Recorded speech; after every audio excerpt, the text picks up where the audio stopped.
નમસ્કાર મિત્રો, જય હિન્દ, જય ગુજરાત. જો તમે પણ જીએસઆરટીસી કંડક્ટરની સરકારી નોકરી મેળવવાનું સપનું જોઈ રહ્યા છો, પરંતુ તમને સમજાતું નથી કે પરીક્ષાની તૈયારી ક્યાંથી શરૂ કરવી, શું વાંચવું અને રોજ કેટલો અભ્યાસ કરવો, તો આજનો આ વિડીયો તમારા માટે ખૂબ જ મહત્વનો છે. આ વિડીયોમાં આપણે જાણીશું કે જીએસઆરટીસી કંડક્ટર પરીક્ષાની તૈયારી કેવી રીતે કરવી, કયા વિષયો પર વધારે ધ્યાન આપવું અને મોક ટેસ્ટ દ્વારા તમારી તૈયારી કેવી રીતે ચેક કરવી. તો ચાલો શરૂઆત કરીએ. સૌથી પહેલાં સિલેબસ સમજો. મિત્રો, તૈયારી શરૂ કરતા પહેલાં સૌથી મહત્વનું કામ છે પરીક્ષાની સિલેબસ અને પરીક્ષા પદ્ધતિ સમજવી. તમારી ભરતીની સત્તાવાર જાહેરાતમાં આપેલો અભ્યાસક્રમ અને પરીક્ષા સંબંધિત માહિતી ધ્યાનથી વાંચો. કયા વિષયમાંથી પ્રશ્નો પૂછાશે અને દરેક વિભાગનું મહત્વ કેટલું છે, સમજ્યા પછી જ તમારો સ્ટડી પ્લાન બનાવો. પોઈન્ટ નંબર 2, સામાન્ય જ્ઞાનની તૈયારી.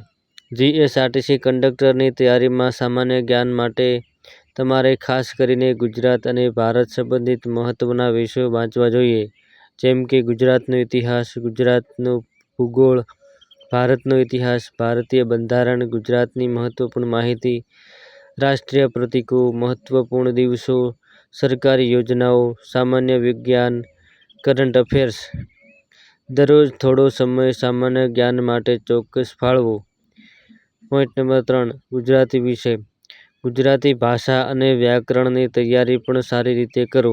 આ માટે સમાનાર્થી શબ્દ, વિરુદ્ધાર્થી શબ્દ, કહેવતો, રૂઢિપ્રયોગો, જોડણી, સંધિ, સમાસ, વાક્યશુદ્ધિ અને વ્યાકરણના અન્ય મહત્વના ટોપિક્સની પ્રેક્ટિસ કરો. માત્ર વાંચશો નહીં, પ્રશ્નો સોલ્વ પણ કરશો.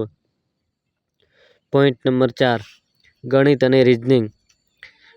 ગણિતમાં મૂળભૂત ટોપિક્સથી શરૂઆત કરો, જેમ કે ટકાવારી, સરેરાશ, ગુણોત્તર, નફો નુકસાન, સમય અને કામ, સમય અંતર, સરળ, વ્યાજ અને સંખ્યાઓ. રિઝનિંગમાં નંબર સિરીઝ, કોડિંગ, ડીકોડિંગ, દિશા સંબંધ અને વિવિધ પ્રકારના તાર્કિક પ્રશ્નોની પ્રેક્ટિસ કરો. શરૂઆતમાં ધીમે સોલ્વ થાય તો ચિંતા ન કરશો. પહેલા એક્યુરસી વધારો, પછી સ્પીડ વધારો. પોઈન્ટ નંબર 5, રોજનો સ્ટડી પ્લાન. હવે વાત કરીએ સૌથી મહત્વની વસ્તુની, daily study plan.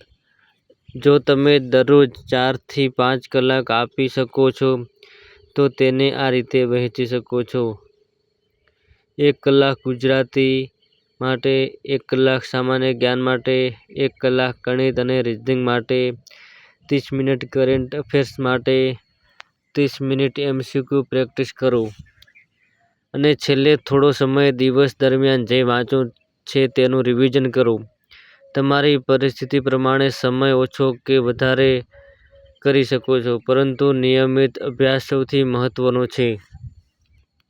Topic 6, MCQ practice.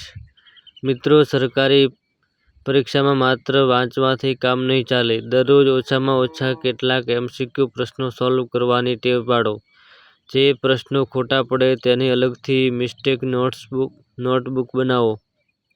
પરીક્ષા પહેલાં આ નોટબુક રિવિઝન ખૂબ ઉપયોગી સાબિત થઈ શકે.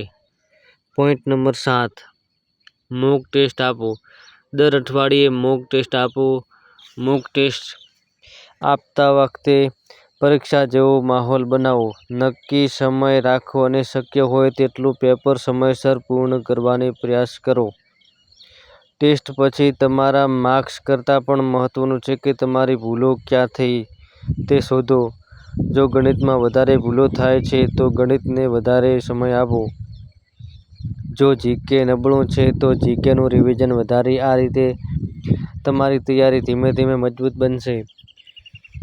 ટોપિક 8, રિવિઝન ભૂલશો નહીં.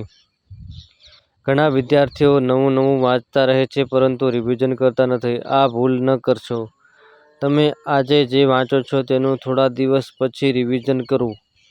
એક જ વસ્તુને વારંવાર યોગ્ય રીતે રિવાઇઝ કરશો તો પરીક્ષા વખતે યાદ રાખવાની શક્યતા ઘણી વધી જશે. છેલ્લી અને સૌથી મહત્વની વાત, મિત્રો, જીએસઆરટીસી કંડક્ટરની તૈયારીમાં સૌથી જરૂરી છે consistency plus practice plus revision.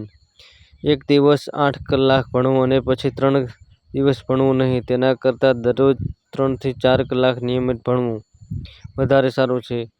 શરૂઆતમાં પ્રશ્નો ખોટા પડશે, મોક ટેસ્ટમાં ઓછા માર્ક્સ આવશે, પરંતુ એ જોઈને નિરાશ થવાનું નથી. મોક ટેસ્ટમાં થયેલી ભૂલને તમારી કમજોરી નહીં પરંતુ તમારી તૈયારી સુધારવાની તક સમજો. તમારું લક્ષ્ય માત્ર પરીક્ષા પાસ કરવાનું નહીં પરંતુ સારી તૈયારી સાથે પરીક્ષા આપવા માટે તૈયાર થવાનું હોવું જોઈએ. તો મિત્રો, આજથી જ તમારો સ્ટડી પ્લાન બનાવો. દરરોજ અભ્યાસ કરો, MCQ સોલ્વ કરો, મોક ટેસ્ટ આપો અને નિયમિત રિવિઝન કરો.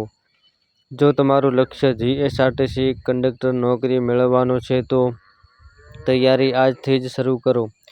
કારણ કે યોગ્ય સમય આવવાની રાહ જોવાને બદલે આજના સમય યોગ્ય બનાવવો વધારે મહત્વનો છે. જો તમે GSRTC કંડક્ટરની તૈયારી માટે ગુજરાતી MCQ, મોક ટેસ્ટ અને વિષયવાર પ્રશ્નો જોઈએ છે તો ચેનલને સબસ્ક્રાઇબ કરી અને વિડીયોને લાઇક કરવાનું ભૂલતા નહીં. મળીએ આગામી વિડીયોમાં. જય હિન્દ, જય ગુજરાત. તો મિત્રો, વિડીયો પસંદ આવ્યો હોય તો વિડીયોને લાઇક કરો. ચેનલ પર નવા હોય તો ચેનલને સબસ્ક્રાઇબ જરૂર કરજો.